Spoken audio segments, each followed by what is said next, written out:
Hello, everyone. It's Marc Sabatella. In case you couldn't recognize my setup here, but I'm I'm trying something, and I hope it works as well as it's capable of working. So we'll see how this goes. But this is the Music Masterclass, and this is my weekly series where we talk about making music, and we look at some of the music that you've been creating, and I give some feedback, tell you some of my own ideas, and we all try to learn together. So, at the top of the chat is a pinned, the link to my Mastering MuseScore School website. So, by all means, if you haven't already been checking out my courses, my MuseScore course, my theory courses, and so forth, do so. Give them a try and see what you can learn there. There's a ton of information. So, please be giving me feedback here. I'll tell you the thing that if it's going to go wrong, I have my backup plan for if the video starts stuttering and my mouth, everything gets out of sync, and my hands don't like my hands on the keyboard should all everything should all just be all nice, and it usually starts out that way. Did a ton of testing yesterday, and sometimes my system load got to a point where the video just sort of started giving up. So if that happens, let me know via the chat, and I'll go to my plan B. Um, Meanwhile, no music. Oh gosh. All right. So there was no music. Um, so that is, yeah, one of those highly, highly annoying things, and you think you're doing everything right, and then you're not. So I'm going to try restarting MuseScore, because it should be the case that if you can you hear the piano? Can you hear the piano? That's the question. I'm going to try restarting MuseScore. And let me know if you can hear the piano. I'm meanwhile listening to it myself.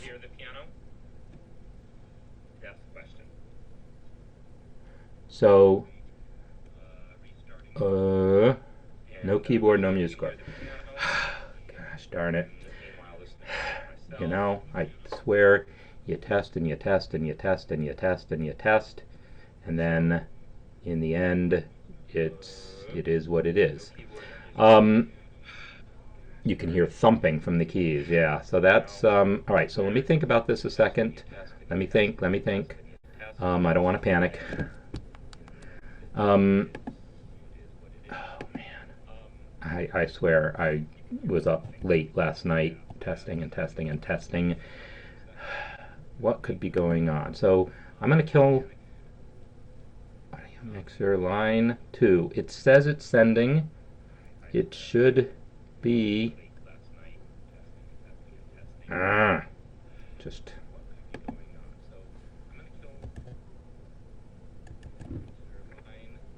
Highly frustrating because, I mean, literally, I spent like 6 hours on this yesterday. Not that one.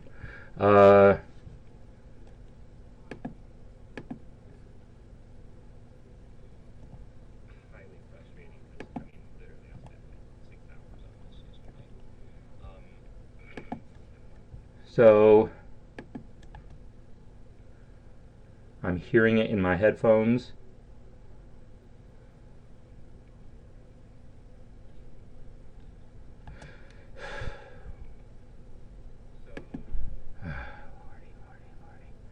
I'm going to end the stream and just start it again. So just bear.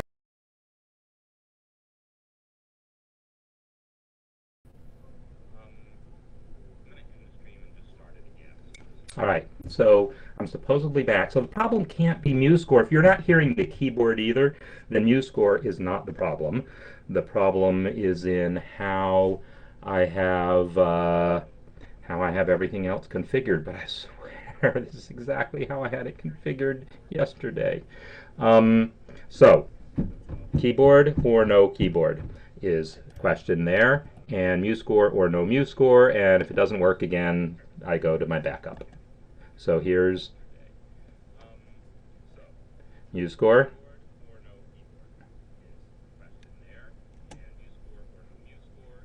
Still nothing?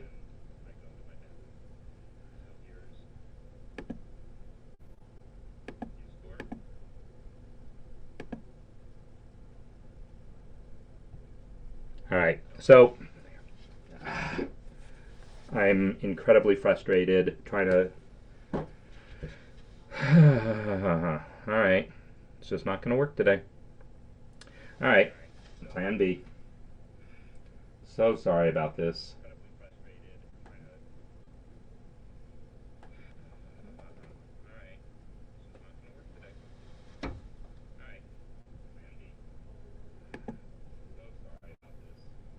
Let me try one other thing here. One more.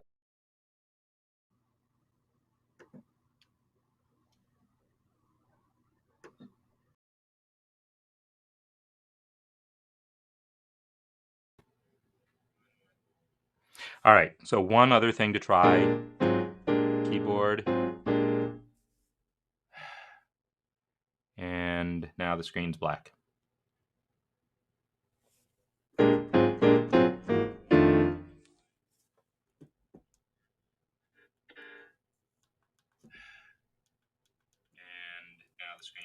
So, the question is, I hear the music. All right, so that may have worked. And now we'll find out if MuseScore works. Here comes MuseScore.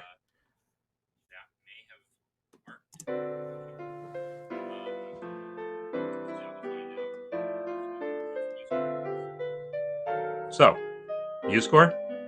Playback? Yes? No?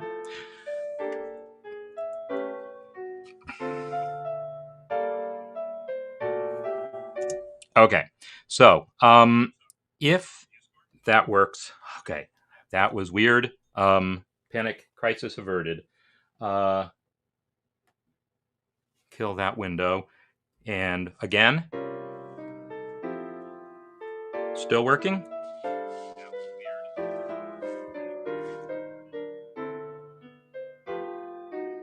I'm still testing something because I. Yes, okay, good. Okay.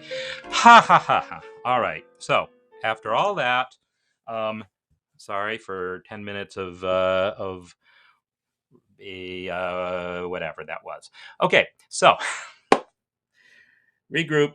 All right. So, the goal today is to look at some of the pieces that were submitted from the jazz piano course and talk about a few kind of specific things that are going on that I think are interesting to talk about. And since Sora's piece is up right now, I'm going to start with this. And really, I mean, this piece is so interesting. I'm just going to play little bits of it because her piece is like a completely original piece, right? It is not. It is not a existing Christmas song that she's arranging. It's written from scratch, and it's written using some techniques that really are like kind of I don't know if what you call the area that this is from, kind of Middle East area techniques, and it's using modes that we associate with Renaissance music, but it's outside the European tradition, and yet she's also doing things at kind of my encouragement to bring it into a jazz tonality world sometimes. So I'm going to play you the whole piece, and then I'm just going to focus on a couple specific aspects of it. So here is the piece.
So, I mean, to me, this is just a really beautiful piece that's, I mean, it really comes off as being mostly, I use the word not tonal, meaning, well, not tonal. It's not exactly modal. It's not exactly atonal. It does have chord sounds in it. So it's a world, it lives in a world that I call non-tonal, which is really the world occupied by a lot of jazz musicians. I write a lot of music in this type of vein, as do a lot of some of my favorite jazz musicians. There's a guy here who lives in Boulder, Art Landy, that this actually reminds me very much of Art Landy's music. Um, and um, so the things that are going on, I mean, some of it is like very clearly in one style, or like this, right? This is E Phrygian, and she's got it labeled there, E Phrygian, right? So it's based on all the white notes starting on E, and that characteristic sound of E against F and D against E below, you get all over the place, like, right, that that happening, and so it is using Phrygian in that particular way, but then it starts using chords in a somewhat more conventional way. Right, this is basically D7 to G7, then to C. C chord in first inversion is what I would call this. Right? So it's got elements of traditional 2-5-1-ish kind of harmony, because that's what I was steering her to do for the purpose of the course. And I think she's doing a marvelous job of tying it all together. But there's some places where I feel like some of the motions that are yeah, and the way the motions are happening, I'm going to talk about inner voice motion in this piece and maybe another, is really effective. It allows motion, like in this measure right here. Notice there's nothing going on in the melody. The melody had already finished. And then that's where this word comes in.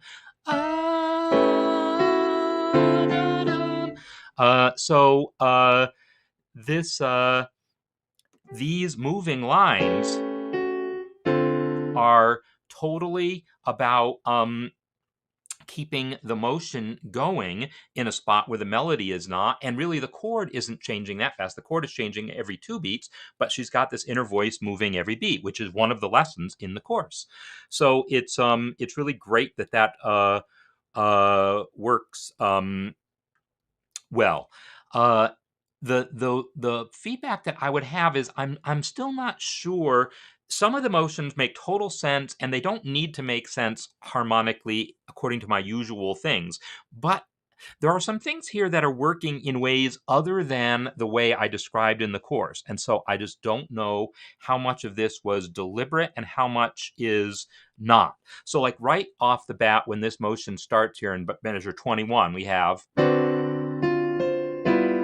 so this motion, F sharp to F, this is on this D7 chord. This is the third, the major third, moving to the minor third. That's, there's no reason you can't do that if you choose to, but that's not one of the motions that I actually talk about. The motions that I'm talking about as being like really typical of jazz are very specific: 4-3, 9 to flat 9, and 13 to flat 13. So any or all of those in combination might work. So I'm going to just leave the F sharp as the third, because normally we wouldn't change a chord from major to minor in the middle of the chord. We might change it a little later for other reasons. But so like here, I'm going to keep the F sharp, but I'm going to try moving the B. This is the 13th, and I want to move it to the flat 13. That's one of my 3 motions. So that's one of the motions that I actually talked about. And that's not the one that I think is maybe the best bang for the buck here, for the simple reason that I like that motion a lot, but the melody is about to come in with the C, and the C and the B flat in close proximity to each other kind of obscures the melody. And I say the melody, no, there's not a lyric there, but it's still a melodic line. right? It's a melodic line happening there. So I feel like if I do that, B flat and the C kind of conflict with each other for attention in the ear. So I would probably avoid that motion. Instead, I'm going to look at 13.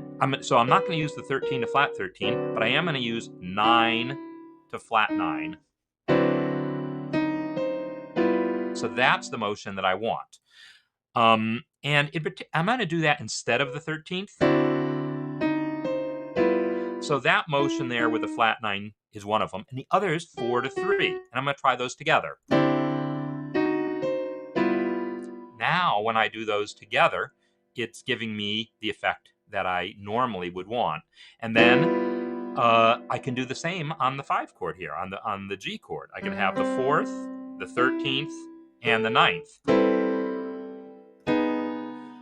Except my melody note is about to be A, so I don't really want my flat 9, the A flat also, so I might only move the other ones.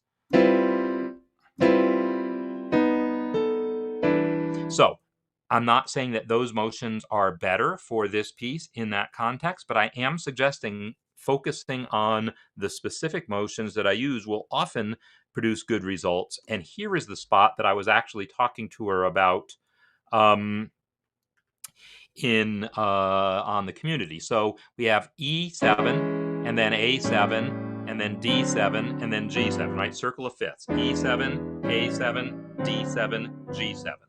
So there's that 13 to flat 13. Beautiful. But then the problem is, at this point, this flat 13 is now kind of left over, and now this is no longer A7. It's become A minor 7, which it could be, but it started off as a dominant 7th, and it's still notated as a dominant 7th down here with the capital letter. So if I want that, the idea is I continue the motion downwards. So the 13 to the flat 13 then moves to the 9 on the A7 and then the flat 9. Okay, so that motion. Now when I do this, there is no third on this chord. So I would have to reintroduce a third somewhere, and I could put it down here. But I think what I want to do here, the melody is pretty low here to be using this technique. I'm going to actually take this kind of down an octave and shift things around. So I'm going to bring the E down here and put the 7th, because there wasn't actually a 7th on this E chord. I'm going to bring it down here so I get a 7th.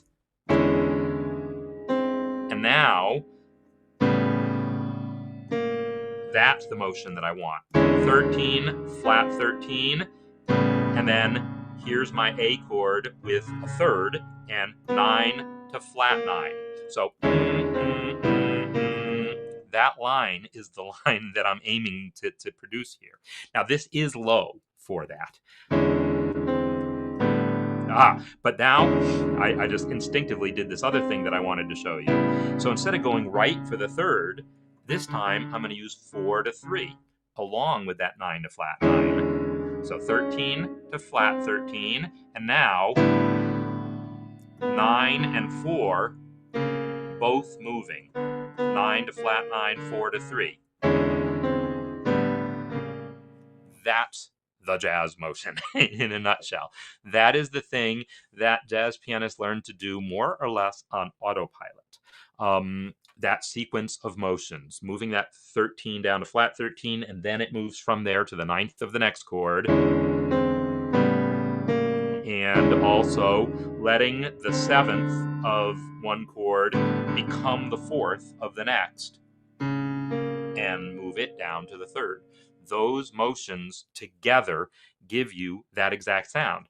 And it's a sound that if you can do that in all 12 keys, that's a great thing to be able to do, because this combination of the sequence of secondary dominants comes up a lot in music. So I'm not sure that the song is necessarily better for that, because maybe the minor chord here that we actually get, now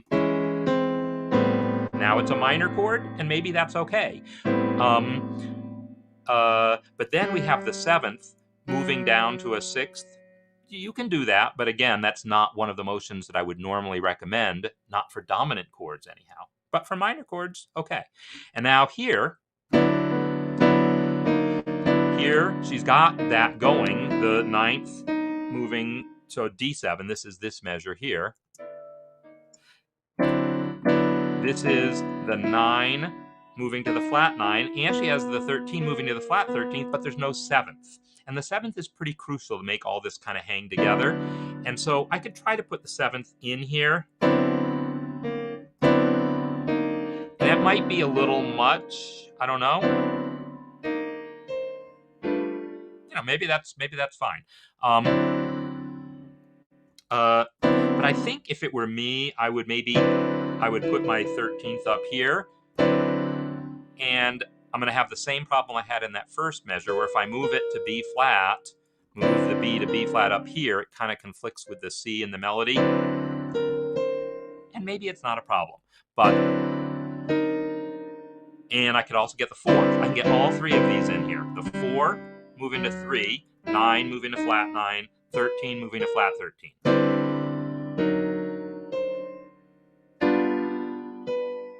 Sorry. So, yeah.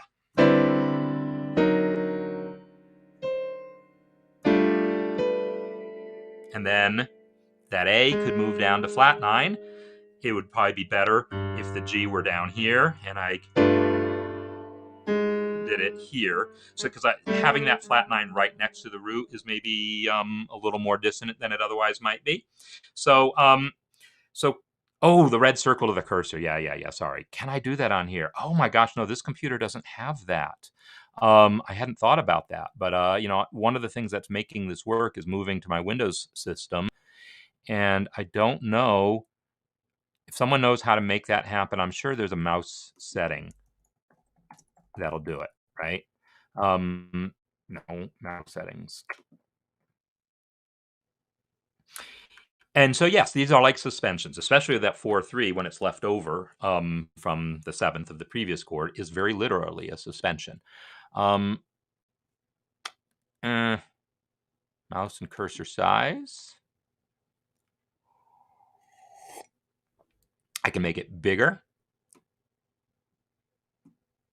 And what is this? Ooh, all colorful. I don't know. I'll try this for a little bit and see if I can work with that. But what about that other option? I saw it said more options. I want more options. Maybe that's what this color was about. Anyhow, we'll see if I can actually work with the big cursor. That seems like that's so big, it's going to be hard for me to actually... Yeah, I can't even point. Where is that pointer? Yeah, it's hard for me to actually be accurate with this now. But maybe I don't need a whole ton of accuracy. Okay, so anyhow, those sorts of motions are really powerful in music, and pretty much everyone's pieces have opportunities for that. This was one where the chords themselves were kind of demanding it to me. Whenever I hear that 3, 6, 2, 5 series of dominants, that song Wave that I mentioned, but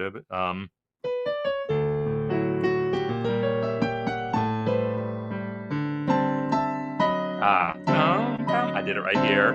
9 to flat 9, 4 to 3. And then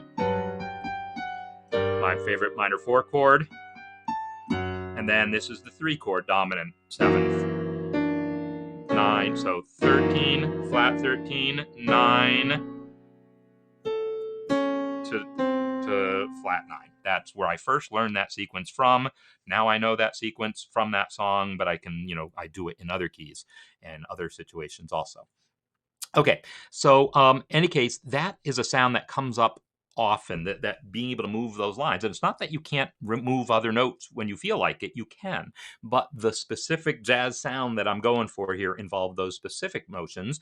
As it is, this is partially what contributes to it still feeling somewhat non-tonal, which is fine, because maybe it's going to sound weird if there's like 2 measures in the middle of the piece that suddenly sound like jazz, when the rest of it is this much darker, more complex feel. Not that jazz isn't complex, but complex in different ways. So anyhow, that's some feedback there. I'm going to now load up a couple of the other scores that I was looking at, and I want to talk about Colleen's piece here with block chords on the White World of Winter. I'm going to let MuseScore play it first.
All right, nice job, Colleen. I think there's a lot of good things happening here in terms of the choice of chords and the voicing of them. And Joanne, I see your comment, and I feel your pain. I mean, I definitely feel those gaps between these chords. I'm assuming you're talking about this one, not the previous one.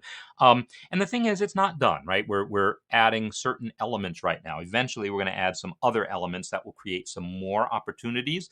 But I'm going to show some things that could be done using just the elements we've already learned about. So first of all, let's see. This is all good. And then, all right. So this measure here, this third measure,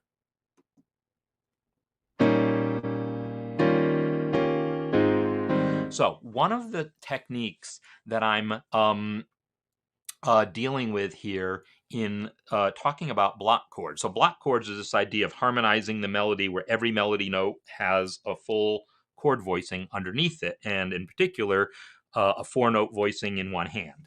So, and then that can be turned into what's called drop 2 voicings, where I take the second to top note and move it down an octave. But the ideas are going to be the same whether we actually deal with this is called 4-way close. I never use that term in the course because it feels overly technical, and no one uses it except arrangers. But it's all 4 notes of the chord, root, third, fifth, and seventh, close together. Four-way close. Close together meaning all within an octave, all playable by one hand. But then if you take the second to top note, move it down an octave, you have what's called a drop 2 voicing. So the same techniques apply to both. And so there's a famous jazz pianist named Barry Harris, who just died yesterday. I had actually gotten the impression that he had died earlier because I had been hearing about, I guess he had been sick, COVID, and it was sort of known to be on his way out, and people were posting tributes to him all throughout the last few days. And so in my mind, he had already passed before yesterday, but I guess he just passed away. And he is the person, I can't say he invented, because no one invents anything completely out of the blue, but he is the one that put these techniques on the map. Not so much just the idea of doing block chords, but a very specific technique that involves what are basically passing diminished chords. So and it's easiest to demonstrate in the key of C, so that's what I'm going to do. If I take a C major scale, and now all I'm going to do is play a C6 chord. And I'm going to play that C6 chord with C on top. And now I can play it with E on top, and then I can play it with G on top, and then I can play it with A on top. But what if my melody has a D in it? What am I going to do? If my melody is trying to go bum, bum, bum, bum, bum, bum, bum, right? And it's all a C chord, but I want to harmonize that D. How do I harmonize it? Well, Barry Harris is the one who really put on the map the idea that we can use a diminished chord for that. So, and then D diminished, and then C, and then D diminished,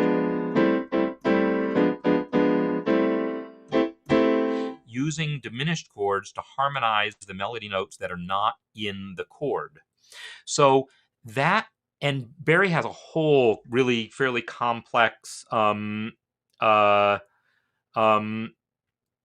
whole complex theory built around how he introduces the diminished chords, and the way that I present it is not the way that Barry presents it, but it absolutely comes from Barry. It's just been distilled. I didn't learn it originally via Barry Harris. I learned it via Marc Levine, who, in the same way that back in the 70s and 80s, Jamie Aebersold took the ideas of George Russell and passed them through some other people and made them understandable by the average person. I would say Marc Levine has done the same for a number of other people, including Barry Harris, taking some of Barry Harris's ideas and putting them out in a book format where, you know, anyone can study it and make sense out of it.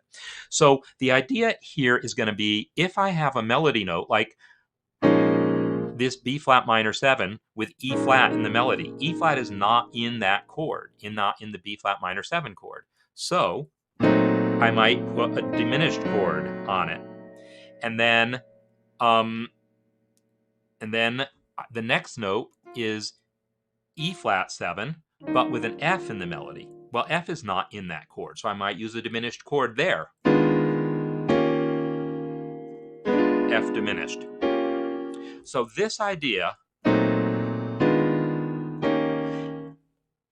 maybe I wouldn't apply it there, because this, having 2 beats of B flat minor 7 where I never hear the B flat minor 7, I only hear the diminished chord, I probably wouldn't use that technique there. I would instead use that E flat. This is what I call plan B in my comments to one of the other pieces. I think of the E flat as substituting for the next lower chord tone. So D flat is the next lower chord tone. But then I'm going to fill in the other 3 chord tones. And this chord just won't have a third. And I'm okay with it. And if I want a third, I can add it in the left hand. But then that diminished chord, so that all the voices get to move and we hear this little harmonic motion. That's the essence of this Barry Harris technique. And there's places where that passing diminished chord sounds great, and there's other places where you look at it and go, well, maybe not. But let me try this measure here. So here, Colleen is using that kind of plan B approach. This B flat is not in the F minor chord, but it's kind of substituting for the A flat. But then what happens is the rest of my block chord isn't moving. Only the melody note moves. One of the things that the Barry Harris method with the passing diminished chords is going to cure are these situations just like this, where the melody moves down by step, and therefore you end up repeating the whole chord except for the top note. And that's not as interesting. Not only is it not as interesting, it's actually much harder to play. It's a little harder to play on the piano because, like, if I play two notes, I can kind of slide between them. But if I can't really do that with 4 notes as well. But if I want to repeat a chord, my hand has to come all the way off the keys and go back down. I can't just slide. So sometimes it can be slightly easier on the piano to play 2 different chords than to repeat a chord. It's a subtle difference. But on a wind instrument, it's not subtle at all. Repeating a note requires you to use your tongue. If all the notes move by step, then we can slur the notes. And so if we're going to do this in 8th notes, then it becomes way smoother to be able to do it slurred. So that's another reason for this diminished chord technique. So here's my C on the C minor chord, and then on the F minor, I'm going to voice this with a B flat diminished chord. So now I like that one a ton. So that use of the diminished chord, I feel, succeeds kind of brilliantly. And also here, we have a D flat major 7 chord, and then at the end of the measure, another D flat major 7 chord that she has voiced this way. But the middle note there, the G, is not in the D flat major 7 chord, so I'm going to voice it with a diminished chord.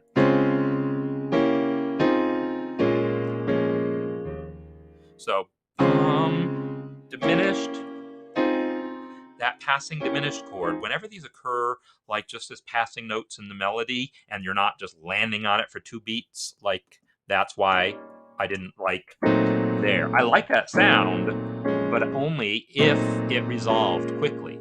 And maybe I move the melody to make that happen. In the wonderful white world.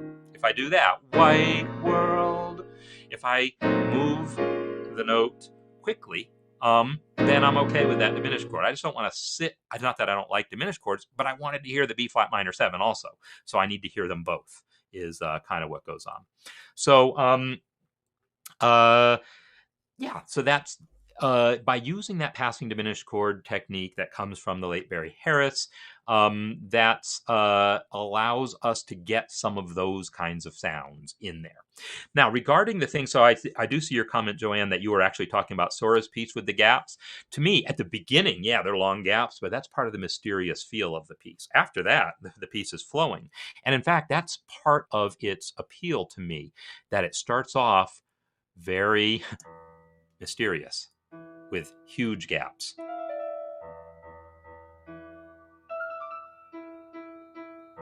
A lot of space, right? And then once the motion starts, it kind of continues. Now it's every beat has something happening. And that's what we aim for in a solo jazz piano thing.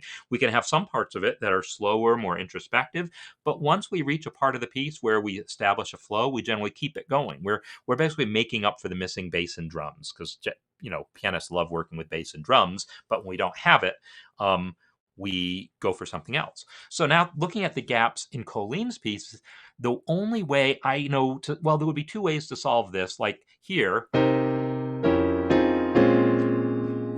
1, 2, right? There's like 1, 2, 3, 4, 1, 2. Sorry.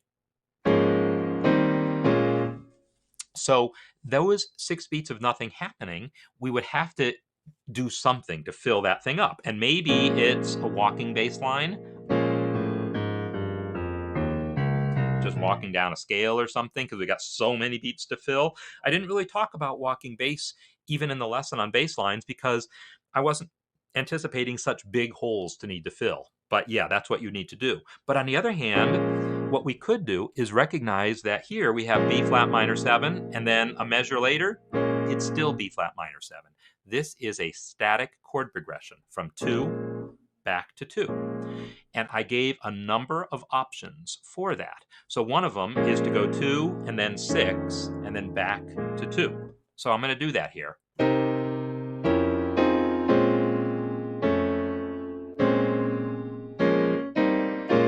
So just by doing that, boom, and then going back to F and coming back to B flat, and then maybe do it again.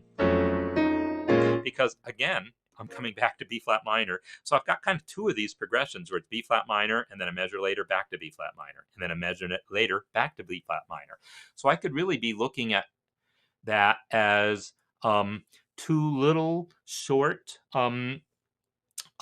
static progressions. But there's a couple other static progressions that I gave, and actually I cheated. I added 1 or 2 to the handout after I originally published the lesson. So anyone who did the lesson like really quickly didn't see these, but I'm going to let me bring up the other piece that I wanted to bring up while I'm in this folder. And also Christmas tree. Okay. In the lesson on common idioms, and then I'm going to jump over to these other 2, which kind of show off some things about these idioms. I added a couple idioms after originally publishing the lesson, and that's what I'm aiming for here. The reason I'm looking like sort of bewildered is I'm so used to looking at my Chromebook and the way it's set up, and now I don't recognize things when I look at them here. So it's under this non-existent jazz piano basics course that I may develop out of the same material. So the idiom in question is one of the static progressions from 2 to 2, and it's this one here. It's that it's a ascending, chromatically ascending bass line, starting with the 2, and has that diminished chord in there. It's a very specific little idiom that I just neglected to include when I put the handout together, and then realized later, you know what, I missed that one. I want that one, and maybe it's going to work here. So I'm going to find out. Here we go. 2.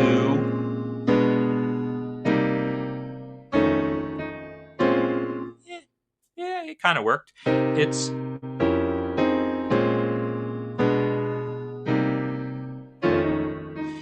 There's nothing about it that doesn't work. Somehow, subjectively, I'm used to hearing that particular idiom at the beginning of a phrase, not at the end of a phrase. The place I know it from is do you know what it means to miss? So a lot of these idioms I learned specifically because of one song. And so, do you know what it means to miss New Orleans? And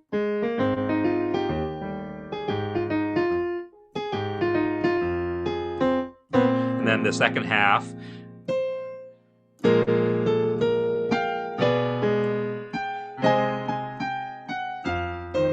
that's that idiom there. So it shows up where the lyrics are going, where the words are going at the beginning of phrase, not on the long note at the end of phrases. So it felt a little odd to me in there. But some of the other ones, uh, some of the other ones,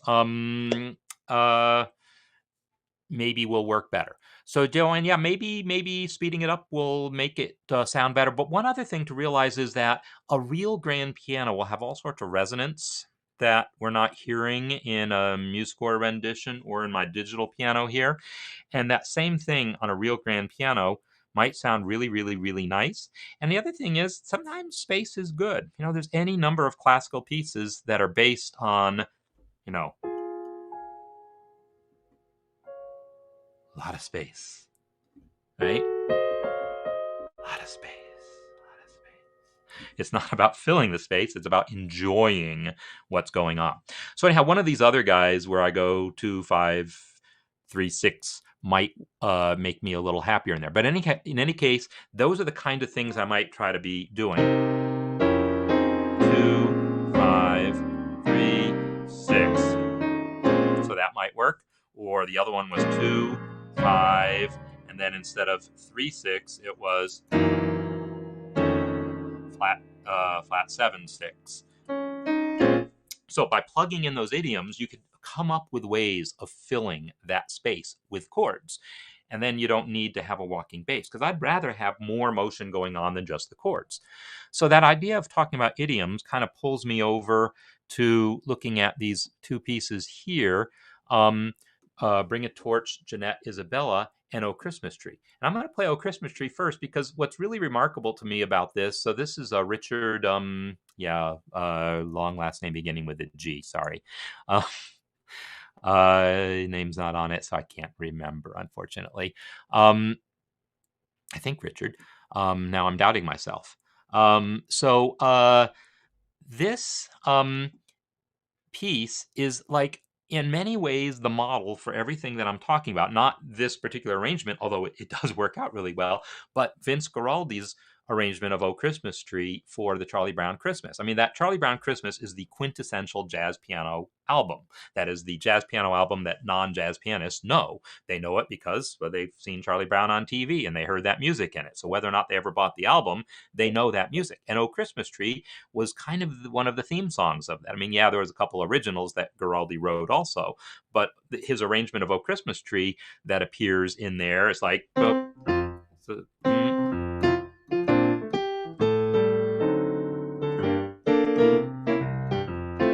so it's something bouncy like that. It starts off not that bouncy, and he does a more kind of ballad version, and then he goes into that swing thing. And it has very specific chords to it, very specific rhythmic things going on that everything I teach in this course is based on. And so whoever this is, and I want to say it's Richard, took those exact same techniques and,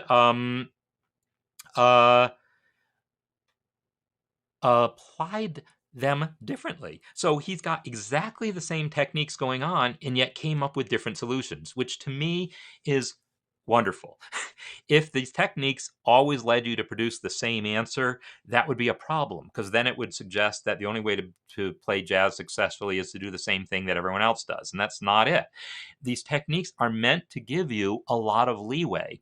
And so it's especially interesting to me to hear this version here, which is exactly using the same tools that Vince Guaraldi used, but coming up with different answers. And yet, obviously, speaking the same language. So, with that in mind, here is this version of "Oh Christmas Tree."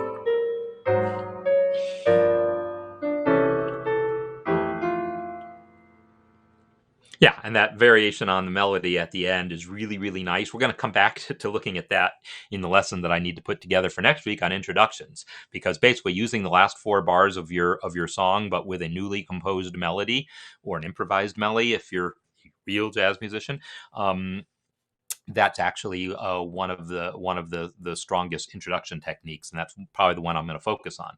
So, okay, Rich. Oh yeah, so yours is that one. So now I wish that I could remember Graham. No, dang it. I should see. Yeah, obviously there's Richard G. I am sorry to Oh Christmas Tree person. Did you chime in yet with a name? Um, man. Uh, oh, it's the name is still escaping me, but I know it's someone who like just kind of is catching up now with the course, and posted a bunch of things, and that's why he's on this here now. And yes, I'm sorry that I don't remember the name. Um, so it's totally just applying those techniques. It's applying the cadences. It's applying some of the tonicizations, doing everything by the book, and coming up with a slightly different chord progression than Vince Guaraldi did, or that I might have, and yet it still completely works. So this to me is one of the like ultimate examples of yes, this stuff works, and this is a great example of it working. So yeah, put your names on on the pieces. That would be really nice, so I don't embarrass myself like this again. I'm sure. Um, yeah, I don't want to see. I don't want to risk messing up the video by bringing up other browsers and stuff, because I think that's how I messed it up before. So it's going to remain a mystery for a little bit longer. But now I'm going to bring a torch here, because this is a tune that I did an arrangement of last year, and also Richard is applying the same techniques that I'm applying and teaching, and coming up with different answers, and it's great. And so this version here is he has now advanced to the point of adding bass lines, and then the next lesson after that is this sort of mix and match thing where we bring in a whole lot of stuff, and then we start in playing around with the rhythms. And I'm going to talk about that with respect to this piece a little bit, because to me this is already, even if you do some mix and match and bring in other stuff, you could actually use pretty much everything you have here and very little else and be perfectly happy with it. But yeah, if there's other things from older versions that you want to bring back in, by all means do. So I'm going to play this, and then I'm going to work through some things rhythmically with it.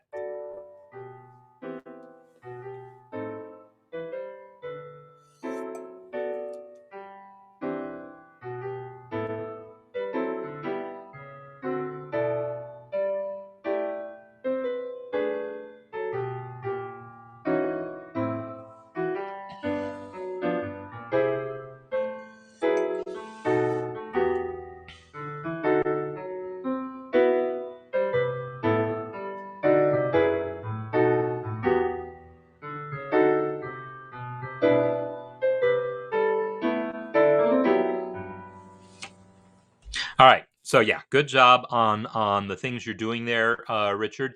And some of the things that are in here, I think probably are holdovers from when you did upper structures, because there's certain sounds that I don't think would have been there otherwise, but are really kind of interesting.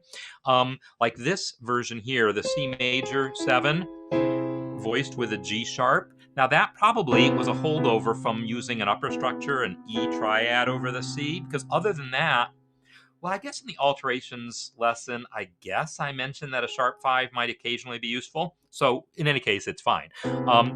There's a few other alterations, though, that you might want to check. Like in this third measure here, this D sharp is really an E flat. So it's not so much that it's a sharp 11, because sharp 11 is not a thing on minor 7th chords, because it becomes enharmonic with E flat, which is the flat 5. The reason why that spelling matters here is that by calling it A minor 7 flat 5, A, C, E flat, G, that's a thing. That's a thing with a name and known theory around it. It's also known as a half diminished chord. And half diminished chords are happy to go to 5, to resolve that way. 2 half diminished is happy to go to 5.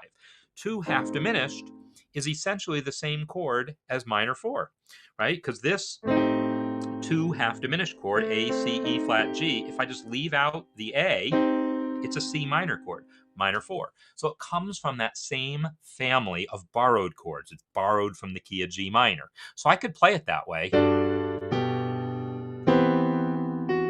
And then minor 4. I could totally do that if I wanted, right? So I'm fine with that E flat there, but I'd prefer it spelt as an E flat. And then if you do that, probably don't use an E natural in the bass there. So this, though, the basic structure of this is really works well. Oh yeah, and also then this note here, the C on the E minor 7 chord, that's a flat 13th, right? The 13th on an E chord is 1, 2, 3, 4, 5, 6, would be C sharp. So the 13th for an E minor 7 would be a C sharp. This is a flat 13, but neither 13 nor flat 13 are usually good choices on minor 7th chords. And we don't have a 7th on this chord, so I'm just going to call an audible on this and change that to the 7th. So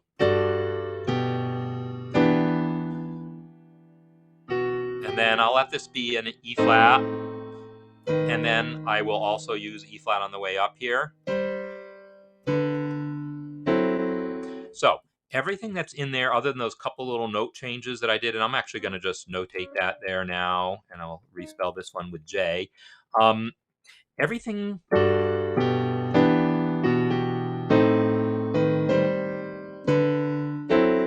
Change that to an E flat also. I'm going to just stick with those notes, and I just want to talk about it rhythmically a little bit now. That this is the version, so that, like I said, eventually you may bring back some other elements you had from other versions of things, but I think this is a fine starting point as it is, because you've got a fair amount of stuff in it. So if I want to make this thing swing, I didn't talk about 3/4. 3/4 swing is based on kind of a specific do-dunk, ga-dunk. Some people say, who parked the car? Who parked the car? Who parked the car? Do-tuck, ga-tuck, do-tuck, ga-tuck, do-tuck, ba-tuck, do-tuck, ba-tuck, do-tuck, ba-tuck, do-tuck, ba-tuck, do-tuck, ba-tuck, do-tuck. So that rhythm, do-dunk, ga-dunk, between the hands, do-dunk, ba-dunk, is usually the way it would manifest. That's kind of what I might want to superimpose on this thing. So instead of, it might be boo, so boo-dump, boo-dum, boo-dump, boo-dum, boo. So I'm going outer, inner, because I want the bass on 1. So it's not going to be just, I want the melody and the bass on 1. So left, right, left, right. But the melody's got to still be the melody, right? So the melody is going to be the melody, but the chord part is going to be do-dunk, do-dunk, or do-dunk, do-dunk. So I'm going to need to put a chord underneath the second half of the measure to make that work. So boo-dump, boo-dump, and then maybe the melody comes in with that, boo-dump, ba-dum, or maybe the melody comes in with the bass. That's kind of up to you. It's physically easier to bring the melody in with the chord. And And then the same thing here. Boo-dum, boo-dum, boo-dum, boo-dum, boo-dum, boo-dum, boo-dum, boo-dum. Now, you don't have to like maintain that throughout the entire piece. That's what you have in the back of your mind. Because as I was doing it, I was like, no, it felt awkward.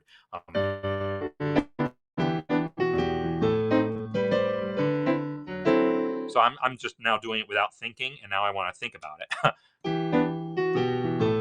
So this, letting that chord, letting these two notes there, my alto voice, come in on the and a one. That's the parked, who parked the car. I think just doing that and nothing else.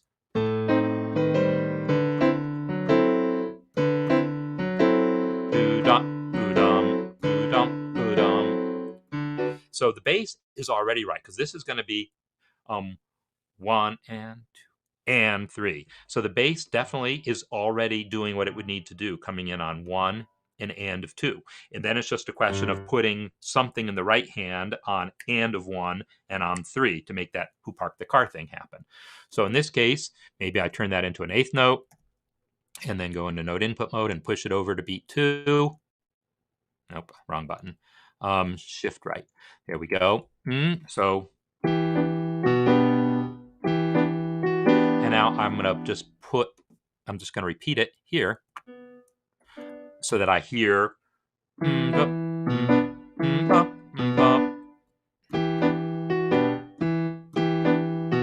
There's something. Yeah, something about maybe the fact that the melody also had the note on the end of 2 there that makes me maybe not want to use that rhythm exactly like that. So this is why I say in the lesson, this stuff is so subjective. It's really hard to be really specific about what you want to do. But you just try things, and if the more experience you have listening to jazz, the better your chance of sounding like jazz when you're done. But also, the more experience you have playing the piano, the better sense you'll have about what feels natural to play.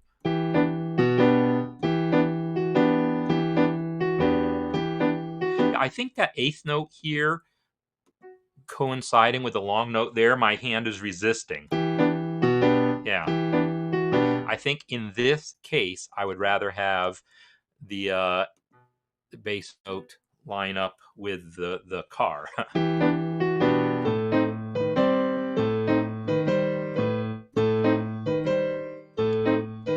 Maybe that's just fine exactly as it is, except for, again, moving that note to the and.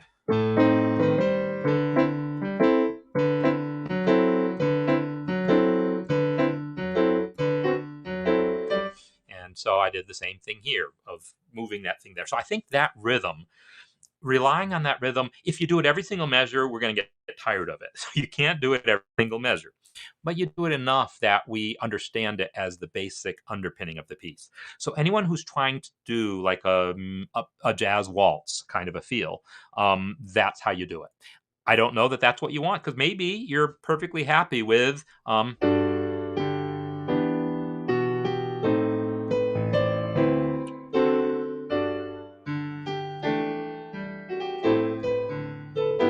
that's still 3, but now it's a more gentle flowing waltz. And so I talked about that distinction between swinging and gentle and flowing relative to 4, but I didn't talk about it relative to 3 because there's only so many hours in a day, right?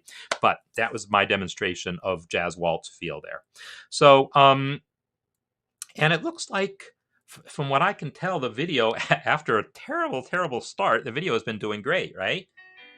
Yeah, it's so in my test yesterday, as I said, sometimes it would get kind of flaky by the end, and this time that didn't happen. I just had to put up with no sound for 10 terror-filled minutes there.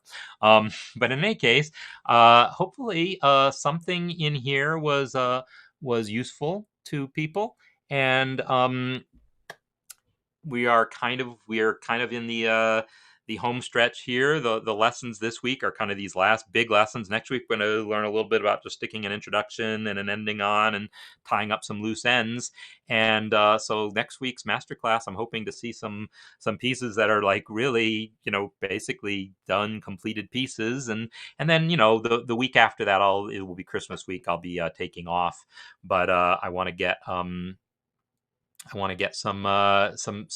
be able to feature some music. So I might do a little feature as a special at some point. We'll see how that works. So with that said, come on. No, I need to start it from the beginning.